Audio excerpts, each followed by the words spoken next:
ใช่ว่ารถมันอะไรอ่ะโจรตกใจมาส่งโจรเหรอมันจับดึงเลยนะเนี่ย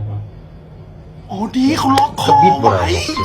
คุณผู้ชมเวลาจอดมอไซค์เนี่ยไม่ว่าจะอยู่ที่ไหนเนี่ยล็อกคอไว้เนี่ยมันช่วยนะเห็นปะไม่งั้นเนี่ยเขาก็ฟื้นไม่ได้เลยกระยานคือกันเนาะไปทามูมันมันดีนะยังล็อกคอไว้เนี่ยนะมันก็มีวิธีที่จะขโมยไปอีกไอ้พวกนี้มันสรรหาทำอยู่แล้วนี่เนี่ยจังหวะน่าจะนั่งรอเพื่อนมามันก็เบิ่งเหตุการณ์แล้วจะแบบ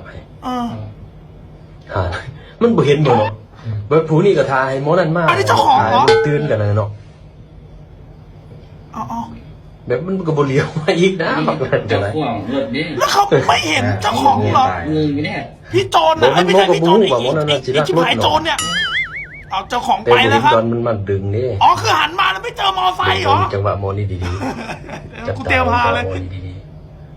หันมาเนี่ยหันมาไอ้ตัวนี้ต้องใจร้อนตื่นเต้นเลยชิมาเนี่ยชิมาดีกว่าคันเป็นเฮาหนีแล้วอย่าเห็นเลยคุณหยิดเลยเฮ้ยหายไปไหนเฉียบ